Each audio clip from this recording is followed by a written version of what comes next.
Hello everyone, welcome to Unacademy. अभी हाल फिलहाल में इंडिया और नाइजीरिया ने ये डिसाइड किया है कि हम किसी भी तरीके से जब ट्रेड करेंगे तो that we will be doing in the our currency, in our currency only. मतलब हम अपने पैसों में ट्रेड करेंगे, ना कि डॉलर्स में। अब यहाँ पे इस लेक्चर के थ्रू एक तो हम ये जानेंगे कि इंडिया और नाइजीरिया के बीच में रिलेशंस कैसे हैं, और उसके साथ साथ ये भी जानेंगे कि ये इन हम लोगों के बीच में किस तरीके से ट्रेड चल रहा है, right. Apart from that one more thing I will let you know, एक और पॉइंट मैं आपको बताऊंगी, वो ये कि अपने करेंसी में ट्रेड करने से क्या फायदा है, क्या इसका कोई नुकसान भी है क्या, ये सारी चीजें जानेंगे इस क्लास में, right. So let's get started. But उससे पहले अगर आपको यूपीएससी क्रैक करना है तो अनअकैडमी के ऑफलाइन बैचेस आप ज्वाइन कर सकते हो। करोल बाग के लिए आप यहाँ पे कांटेक्ट कर सकते हो, which is for the English medium.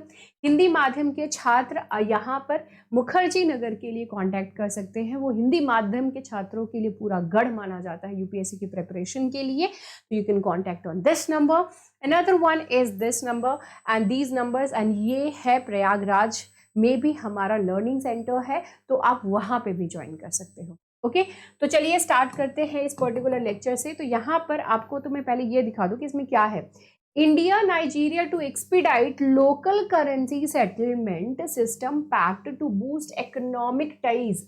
हमारे बीच में जो इकोनॉमिक टाइज है उसको और ज्यादा स्ट्रेंथन करने के लिए, और ज्यादा बेटर करने के लिए हम क्या करेंगे, अब आपस की अपनी जो करेंसी है यानी नाइजीरिया की नायरा और अपनी इंडिया की आईएनआर, अपनी जो इंडियन रुपी है उसमें हम अपनी ट्रेड किया करेंगे, ठीक है।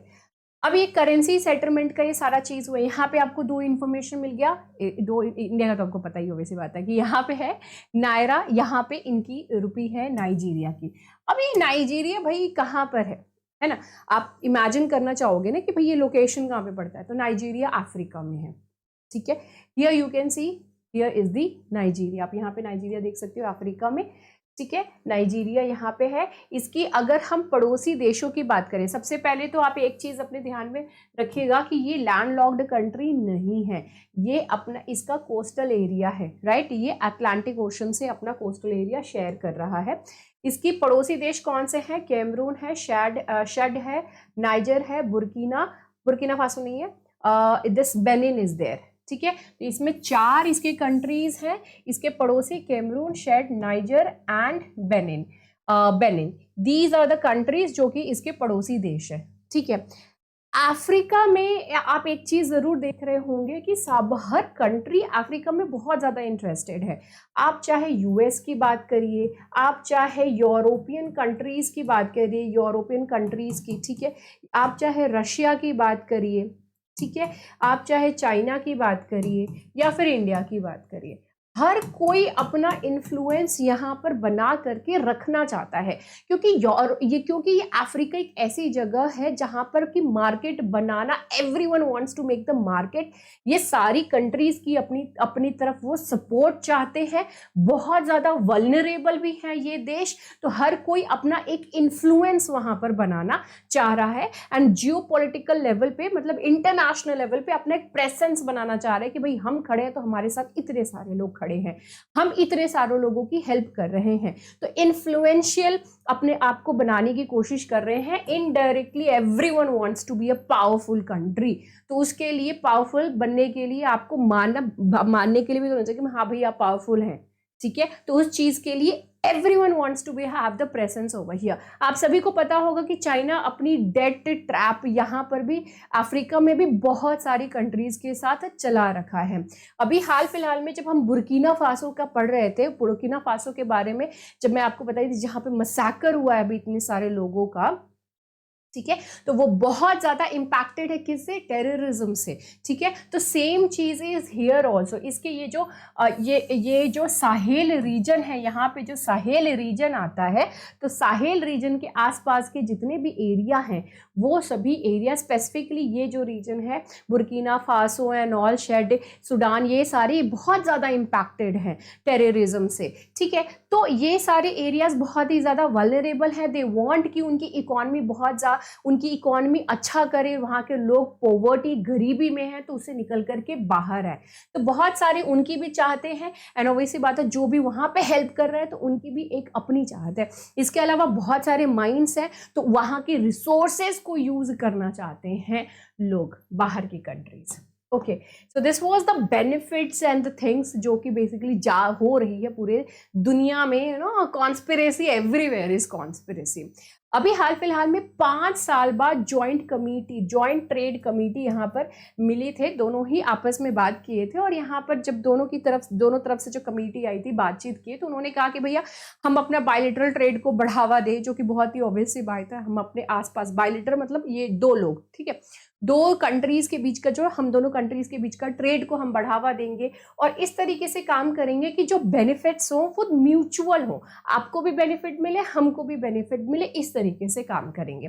कौन कौन से सेक्टर्स को लेकर के यहाँ पे बात हुई थी? तो crude oil, natural gas, pharmaceuticals, unified payments interface, UPI. एक चीज आप हमेशा ध्यान में दीजिएगा कि भारत, अपना देश, हर जगह यूपीआई का प्रेजेंस बनाना चाहता है, और जिस तरीके से हमने डिजिटल एकदम सारी चीजें कर ली हैं, everyone is shocked, even Germany ना, जर्मनी के लोग भी यहाँ पे आते तो शौक, तो ओके, यू नो, सब्जी वाले जो साइड में बैठे हुए हैं, जो वेट नाप रहे, आप वेट अपना करने के लिए जाते हैं तो वो लोग भी रखे हुए हैं। It's a big deal for everyone. तो यूपीआई का भी एक प्रेजेंस हम बनाना चाह रहे हैं। यूपीआई का प्रेजेंस होगा, इट मीन्स हम रुपी में ट्रांजैक्शन बहुत आसानी से कर सकते हैं। लोकल करेंसी सेटलमेंट सिस्टम पे काम करेंगे, पावर एंड रिन्यूएबल एनर्जी पे काम किया जाएगा, क्योंकि अगर अफ्रीका की आप बात करो तो यहाँ पर आप देख सकते हो कि ये ट्रॉपिक ऑफ कैंसर है, ये इक्वेटर है, एंड ये ट्रॉपिक ऑफ कैप्रिकॉर्न है, कर्क रेखा ये, और नीचे आप देख सकते हो कि मकर रेखा, कर्क और मकर रेखा, और बीच में इक्वेटर आ रहा है। तो ये वो पर्टिकुलर रीजन है जहां पर कि सूर्य की किरणें एकदम directly through out the year वैसी ही पड़ रही होती हैं। बहुत ही गर्म वाला इलाका ये पूरा माना जाता है, ठीक है। तो यहाँ पे सोलर एनर्जी के थ्रू आप, मतलब ये सन की रेस के थ्रू एनर्जी, इलेक्ट्रिसिटी जनरेट करना, रिन्यूएबल एनर्जी जनरेट करना काफी ज्यादा इजी रहेगा और बहुत ही सही भी रहेगा। तो इस वजह से यहाँ पर आप देख सकते हो कि पावर एंड रिन्यूएबल एनर्जी की भी यहाँ पर बात हुई है। Agriculture and food processing, education, transport, railway, aviation and MSMEs के डेवलपमेंट, तो इन सारी चीजों को लेकर के बैठक हुई थी, और इन सभी चीजों के ऊपर बातचीत हुई है कि भाई हाँ, हम इसमें आगे बढ़ेंगे और सही ढंग से एक दूसरे की बेनिफिट्स को देखते हुए हम आगे बढ़ते चलेंगे और काम करेंगे, ठीक है। अब यहाँ पे आपको पता ही है कि भैया क्रॉस बॉर्डर ट्रांजैक्शंस जो भी होंगे, हम जो भी ट्रेड करेंगे तो उसमें या तो नायरा में कर देंगे या फिर इंडियन रुपी में कर देंगे, वो म्यूचुअली जो भी अंडरस्टैंडिंग होगी उसके ऊपर, उसके बेसिस पे कर देंगे। इंडियन कंपनीज का अच्छा खासा प्रेजेंस है नाइजीरिया में, ठीक है। नाइजीरिया में हम वहाँ पे telecom, hydrocarbons, textiles, chemicals, electrical equipment, pharmaceuticals, plastics, IT and auto sectors, इन सभी सेक्टर्स में हम, हमारी इंडियन कंपनीज का, हमारे भारत के देश की कंपनीज का बहुत वहाँ पे प्रेजेंस है, अच्छा खासा वहाँ पे ये लोग अपनी प्रेजेंस बना करके रखे हुए हैं। इंडियन ऑटोमोबाइल कंपनीज का वहाँ पे एक सिग्निफिकेंट प्रेजेंस है, ऑटो कंपनीज का, तो सब ऑटोमोबाइल कंपनीज का, it means we are ruling over there. Automobile की जहां पर बात आ रही है, हम वहां पर रूल कर रहे हैं इस चीज को लेकर के।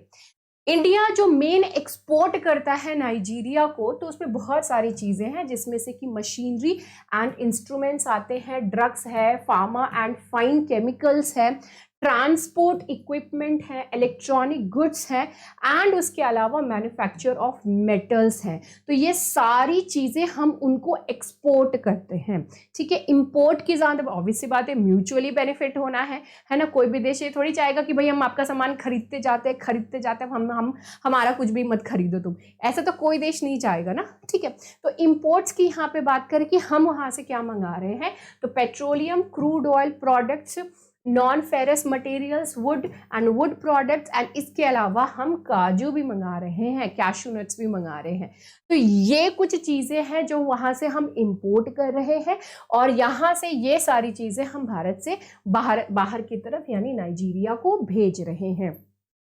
2022-23 के हिसाब से अगर हम देखें तो हमारे 11.85 बिलियन डॉलर्स की हमारी ट्रेड हुई है, जिसमें से कि एक्सपोर्ट्स 5.2 बिलियन डॉलर्स की है एंड इंपोर्ट्स 6.7 बिलियन डॉलर्स की है। हमारा देश ऐसा है ना कि हम बहुत ज़्यादा इंपोर्ट करते हैं, बहुत इंपोर्ट करते हैं, तो एक तरीके से हमारा जो ट्रेड बैलेंस है ना वो बैलेंस्ड नहीं हो पाता, बिकॉज हमारा इंपोर्ट इतना हो जाता है, एक्सपोर्ट बहुत कम हो जाता है, तो वो बैलेंस नहीं आ पाता है।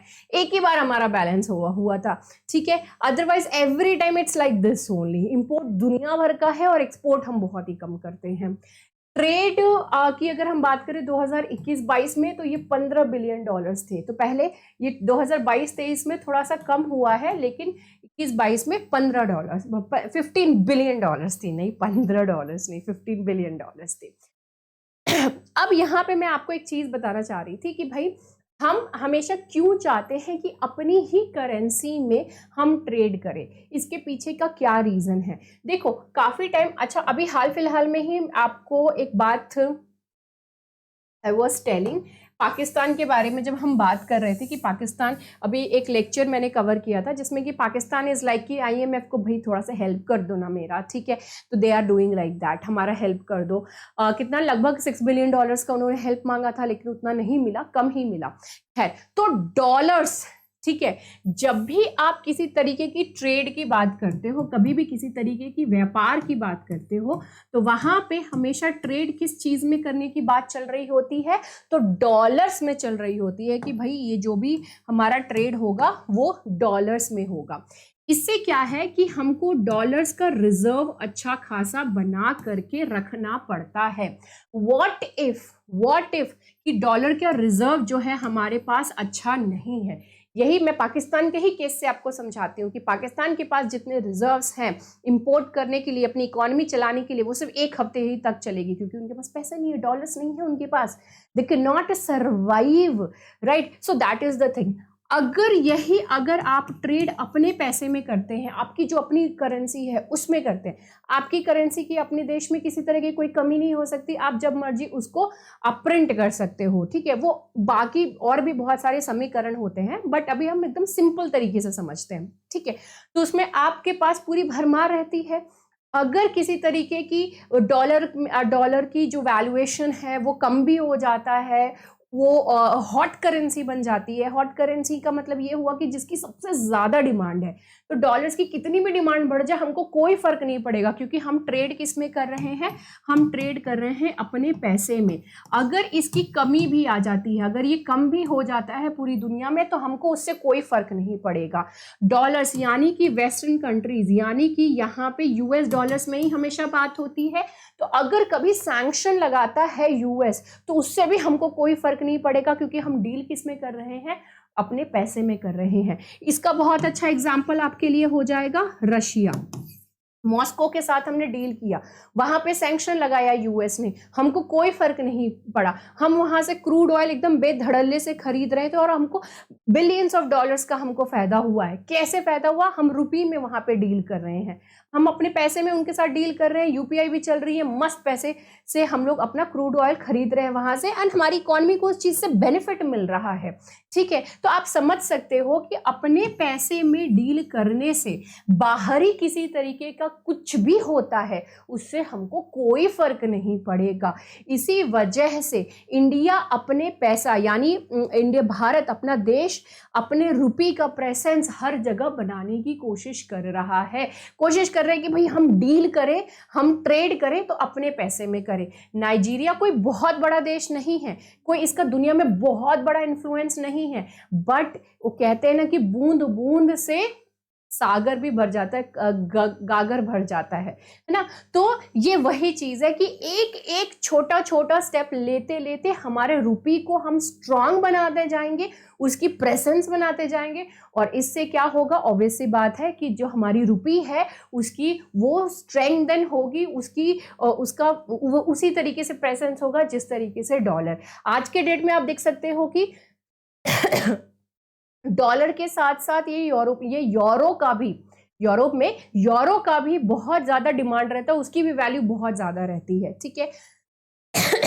उसकी भी वैल्यू काफी ज्यादा रहती है। वो सारे पीछे, उसके पीछे का रीजन क्या, उन्होंने अपने पैसे को स्ट्रेंथन करके रखा, ट्रेड अपने पैसे में ही करते हैं। ओके, तो इसी तरीके से इंडिया भी करते रहेगा, और जितने ज्यादा देश इसके अंतर्गत आते जाएंगे उतना ज्यादा हमारे लिए बेनिफिशियल ये होता जाएगा, राइट। तो आई hope that you people understood कि ये जो हमारा ट्रेड डील हुआ है इनके बीच में ये जो हमारा ट्रेड डील हुआ है इंडिया और नाइजीरिया के बीच में, अपने देश और नाइजीरिया के बीच में, तो इस सब के पीछे का रीजन, और ये सिर्फ एक छोटा सा ट्रेड नहीं, इसके पीछे बहुत लंबी सारी चीजें हैं, है ना। तो this is it related to this class. I hope that you people enjoy. अगर आपको लगता है कि मैम ये वीडियोस पे भी ये कुछ टॉपिक्स है उस पर भी वीडियोस बनाए, we would love to listen about that, तो do write in the comment section में, उन पे जरूर वीडियोस बनाए। Okay, well research videos I will be making. See you in the next video. Bye bye, take care and have a great time. Jai Hind.